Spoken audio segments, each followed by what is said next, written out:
Hi, this is Sally Morgan, physical therapist, craniosacral therapist, and Tellington T-Touch practitioner for animals and people.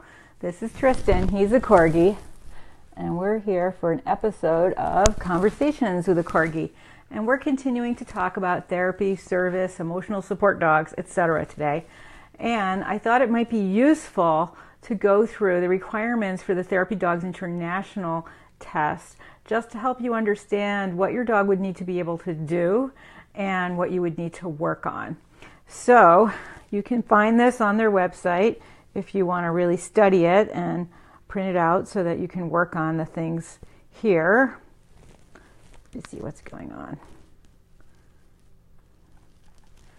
on.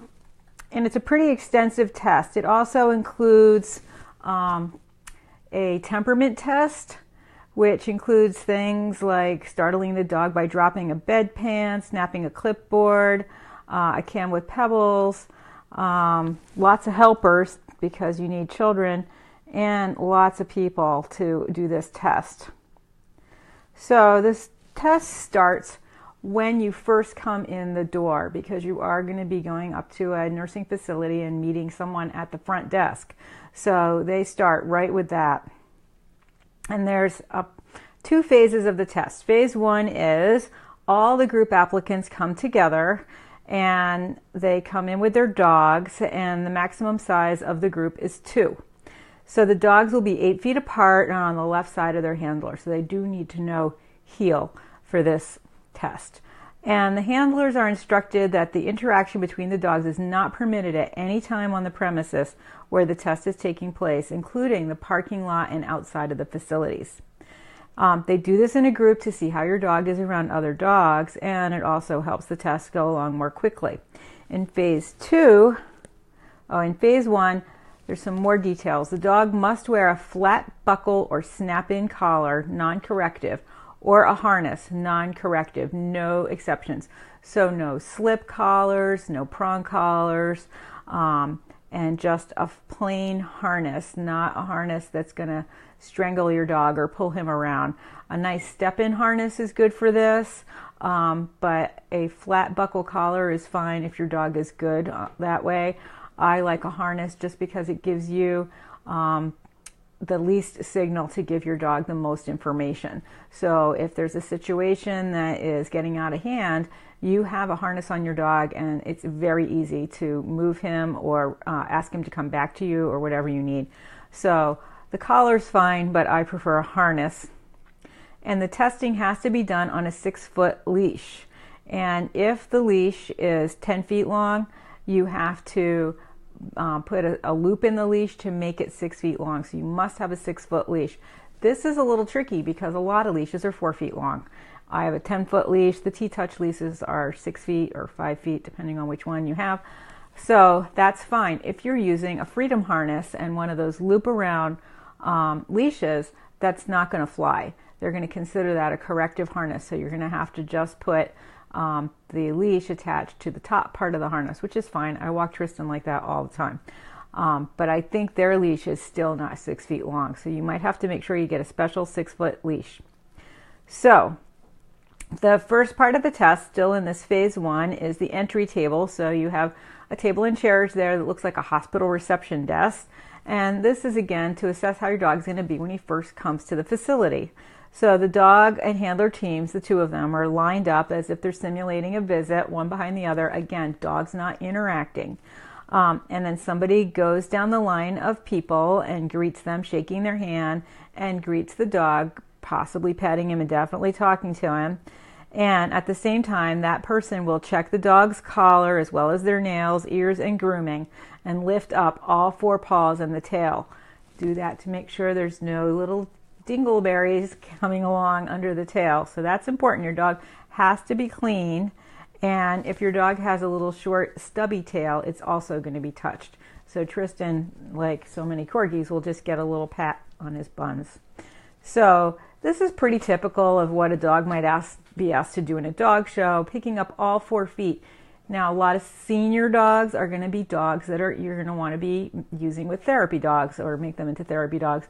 Balance is a tricky thing. So one of the things you have to do is make sure all that fuzz is trimmed out between their pads for the test so that they have maximum paw to floor ratio. That fuzz is very slippery, and a lot of places where you're going to be testing are going to have hardwood floors, or sometimes they do it right in a nursing facility. So you might be on a slippery linoleum floor or a simulated wood slippery floor. Slippery is the thing. So make sure you trim that fuzz out between your dog's toes before you bring them in, because when you pick up a hind leg, I mean, it's really shifting your dog off balance and asking him to do some pretty challenging balance shifts quickly for the person to test this. And, you know, it's really hard for them if you've got something as short as a Corgi. But they do pick up all 4 feet, and that should not be a problem. Your dog shouldn't be nervous about being touched on his paws. It says pulling, lunging, jumping, unruliness, shyness, aggressiveness, or resisting any part of the exam is an automatic failure.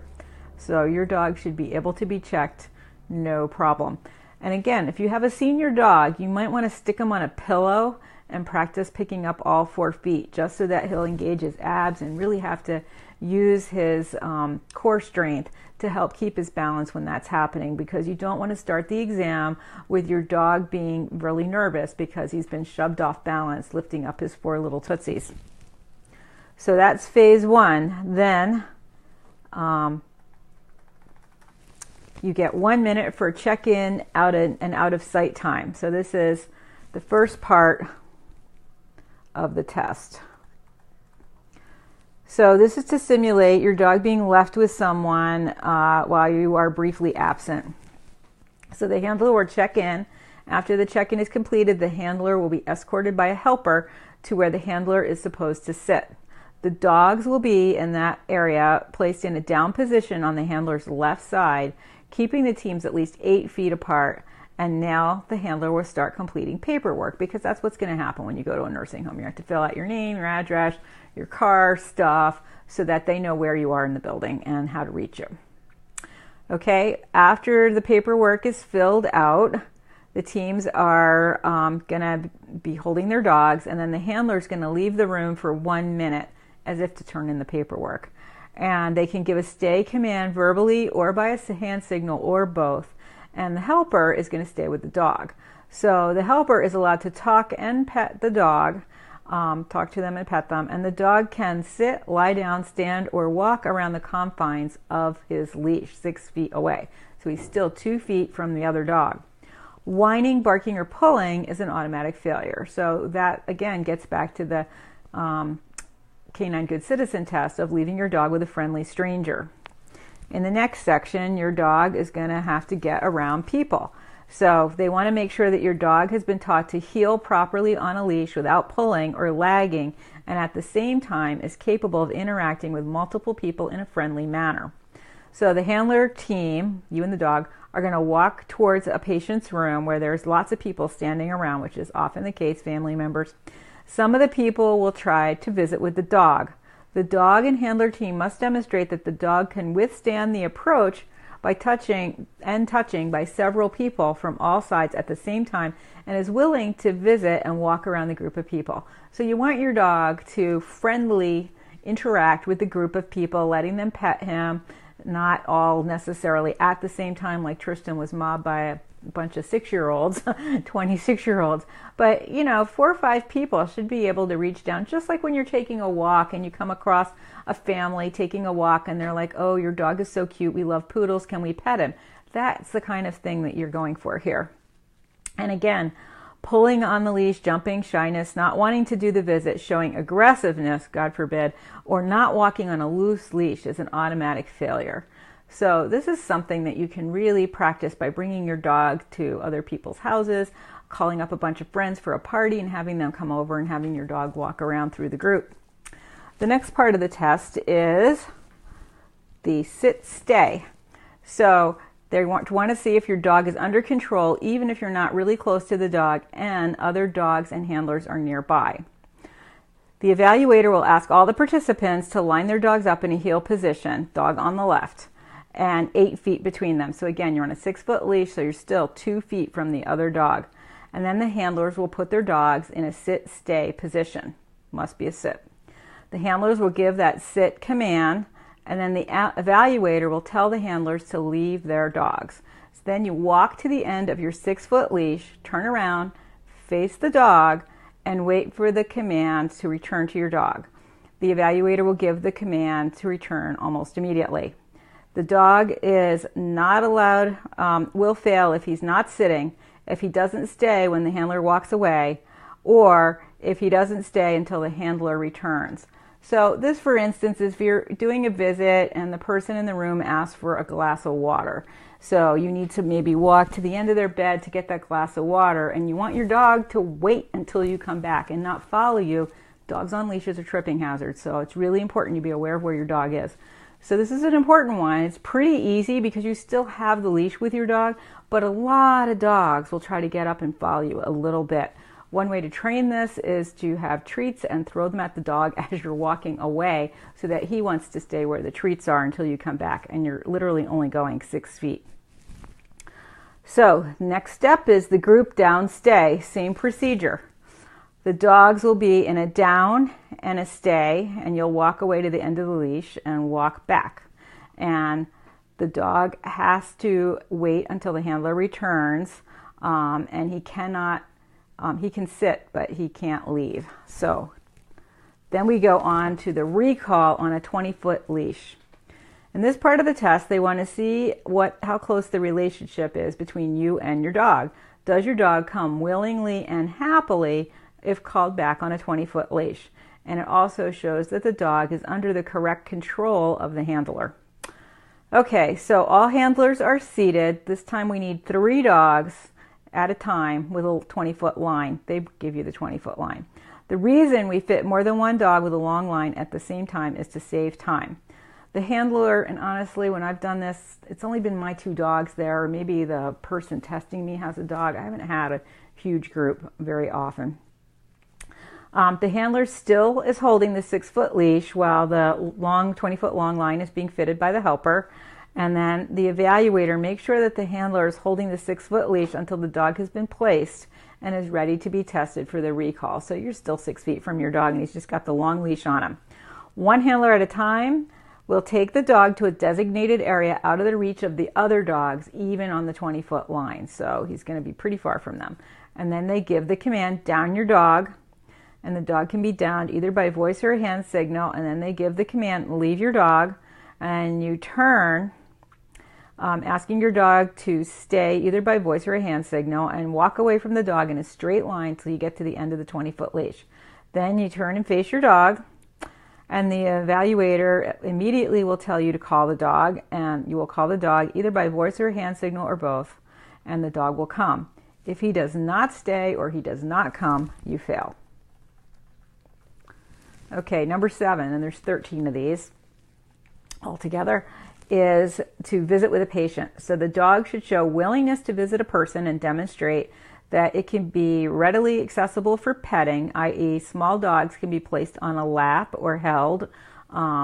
With Comet, he was big. You didn't want him on your lap, so I would pick up his front feet and place them on a person on a wheelchair. Medium dogs will sit on a chair or stand close to the patient to be reached, and larger dogs will be in standing.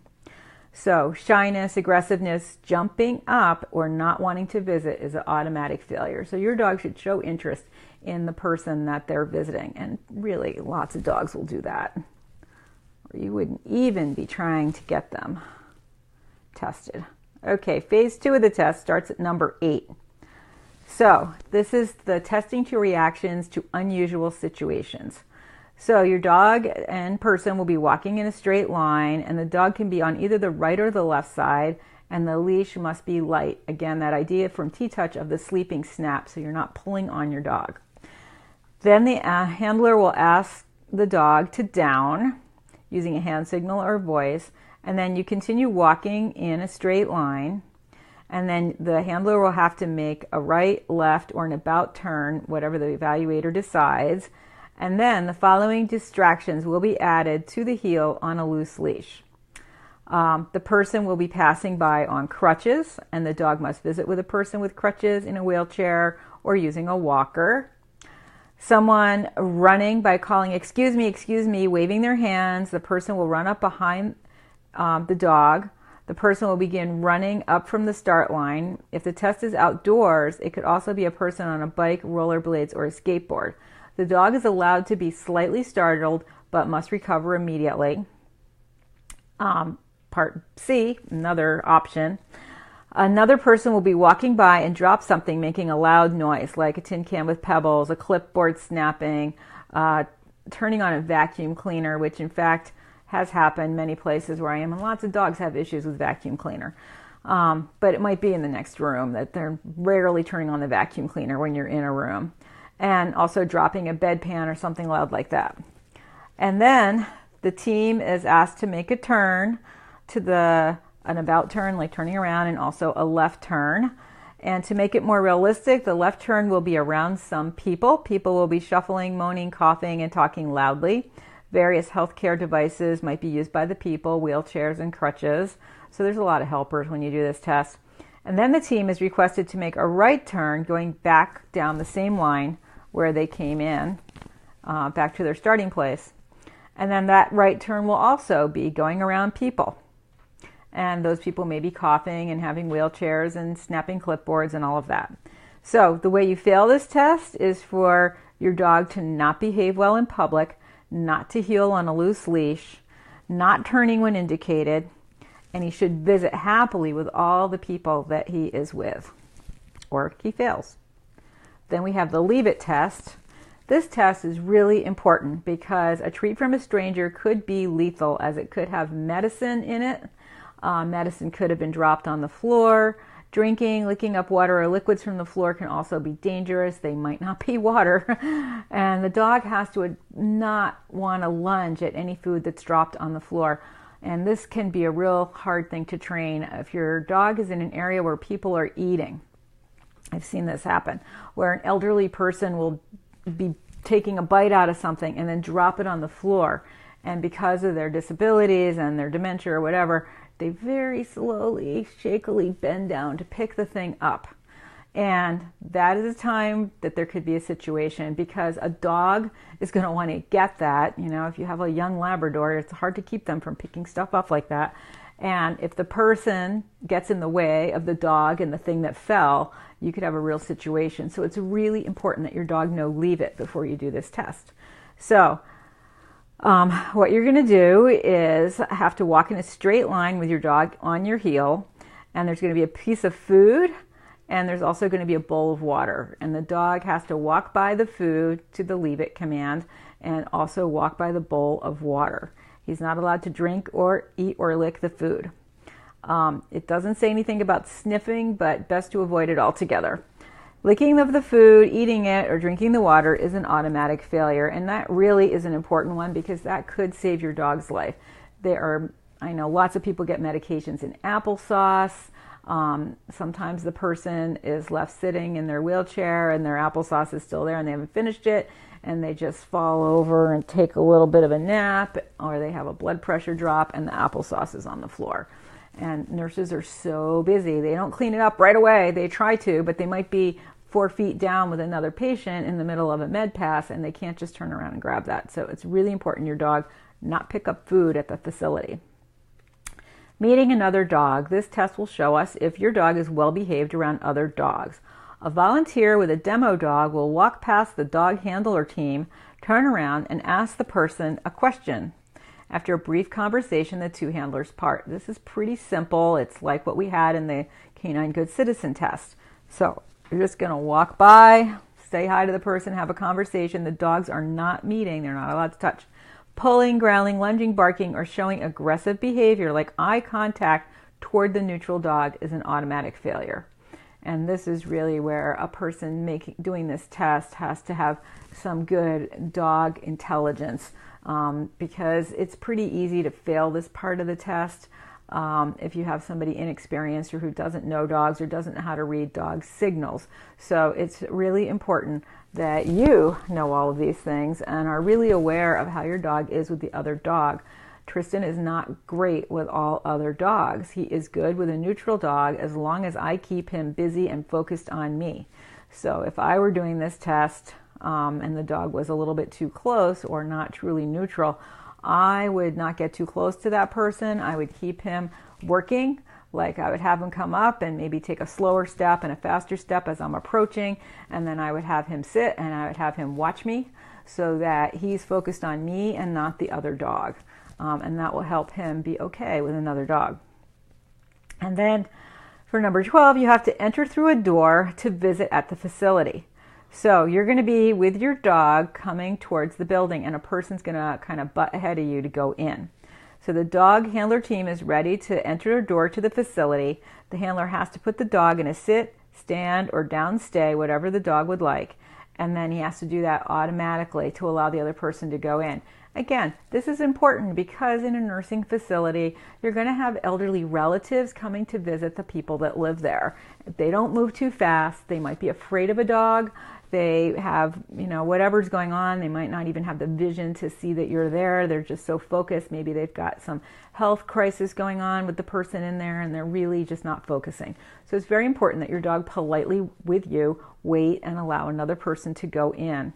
And in fact, when you're actually working, it's great if you can open the door for some people and help them with their things, because a lot of them do the laundry for the resident there and they sometimes come in with a lot of stuff.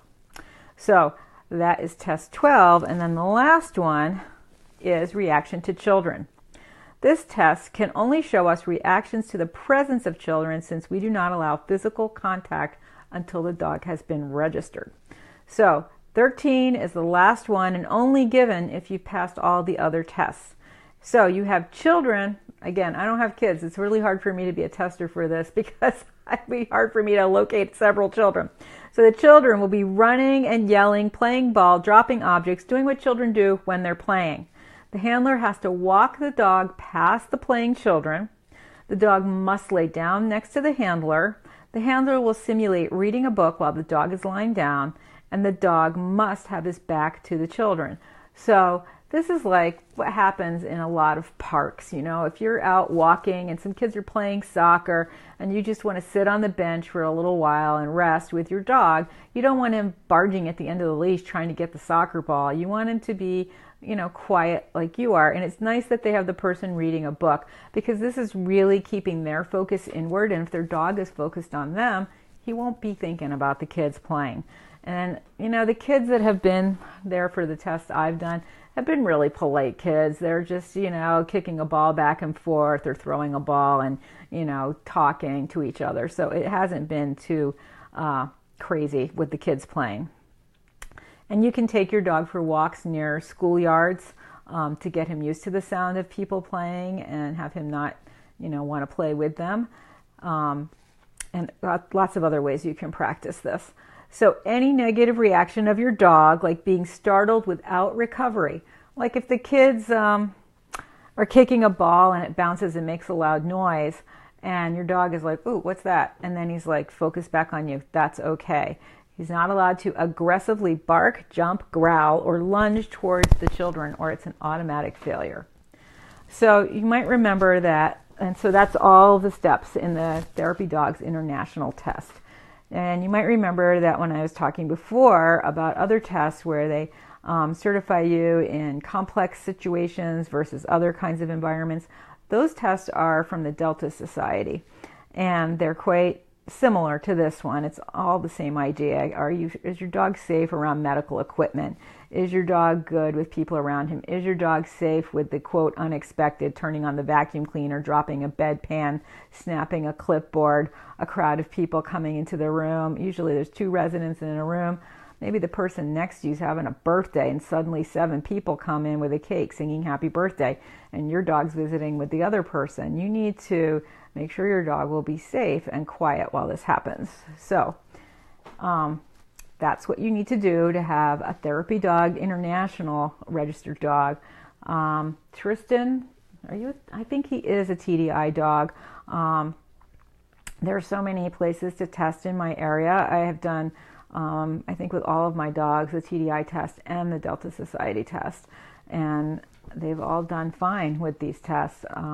Tristan was a little nervous for his TDI test. I remember that. And I remember thinking, oh my gosh, I should have waited till he was a little older. And he has had to do everything on this list kind of monthly over the life of living with me. So he's gotten really good with all of these situations. But I still don't love bringing him in to places because, and especially if it's just to visit, I tend to bring him to hospice when I'm doing hospice work because he's so great with people that are really just quiet and emotional maybe, and he's just calm and peaceful. And there's other kinds of therapy dogs that are enthusiastic, and they're kind of smiling and happy, even though they're not all waggly wiggly, and they love wearing different costumes. I've seen therapy dogs working with children that will let the children put different hats on them and things, or change out the bow on their collar, and it's really wonderful. And every dog has their population that they're good with. To Tristan, kids are for playing with. He doesn't want to sit quietly by children most of the time. He would rather be playing with them. So it's not his favorite thing. And, we have a Shriners Hospital here for children. And I actually was one of the people that fought to get therapy dogs to go there. I contacted a friend of mine who's a great dog trainer. And her dad was a Mason. And we learned all the rules about bringing a dog into Shriners. The dog has to be brought in by a Shriner, which is a guy usually. And so finding guys that want to do visits with therapy dogs and then training whatever dog they have to go with them was quite a big job for my friend Missy. So she was able to do that. And there was one guy who was really enthusiastic and got a lot of other guys involved. So it was a wonderful thing. And as I mentioned yesterday, they do have therapy dogs at my local airport now, 2 days a week. And it has been great. They were saying on the radio this morning for people who are nervous about flying, people who are nervous about health issues when they're flying, children when they're flying, people who have had to wait. If you fly a lot, sometimes it's nice just to have that day broken up a little bit with a dog in the airport instead of just sitting there stressed out, hoping your flight makes it through Atlanta where they're having a big rainstorm. So the dogs have been really helpful, and they are really pleased with the work they've been doing in the airport. So that's a new road for therapy dogs. And I know some places have therapy dogs in the malls at Christmas time because people are stressed when they're shopping, and the dogs are dressed in Santa costumes and hats, and it's really cute. So therapy dogs do a lot of great things, and as you can see, they have a lot of special skills that you can practice with your dog.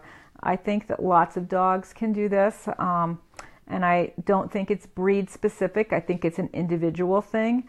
I had a client once who had a pit bull who was kind of small and cute and just so sweet. She had had her since she was a baby. She was such a friendly, nice dog, and she was little. She was probably the size of my mom's Schnauzer. She wasn't like a big giant dog like my niece's pit mix. And she was just like friendly and cute, and she had a lot of pink clothes and bandanas and scarves and things that made her even cuter. And she was a great therapy dog. She worked with children. She was a great dog. So any kind of dog can be a therapy dog. I've known lots of German Shepherds. I've known, of course, tons of Corgis and lots of mixed breeds and people with Golden Retrievers. I have only known a couple people, oddly enough, with Labradors that were therapy dogs. I think lots of Labradors end up being family dogs, so they're doing therapy in the home on a daily basis, and their people don't have time to bring them to other places. But there are lots of small breeds that are able to pass these kinds of tests and do great jobs in therapy facilities like nursing homes and schools and airports. So that's a little bit about the Therapy Dog International test. And I will be at my job as an educator Monday and Tuesday this week. So we will be back with Conversations with a Corgi on Wednesday, where we'll continue our look at some of the difference between therapy and service dogs and how to know if your dog is going to be good at this. So I think that might be the next thing we'll look at. And then I definitely want to talk about emotional support animals because that's an area of confusion for a lot of people.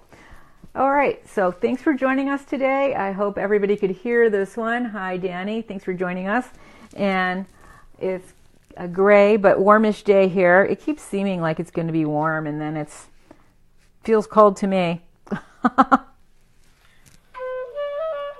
Right, Tristan? He says, I'm still walking. It's great.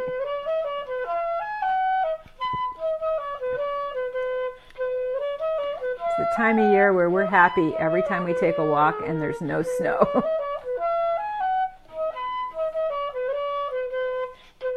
Right, Tris?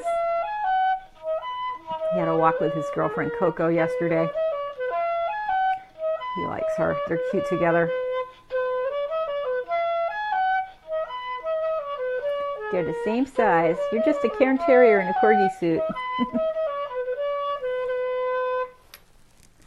Thanks for joining us. Everybody have a great day.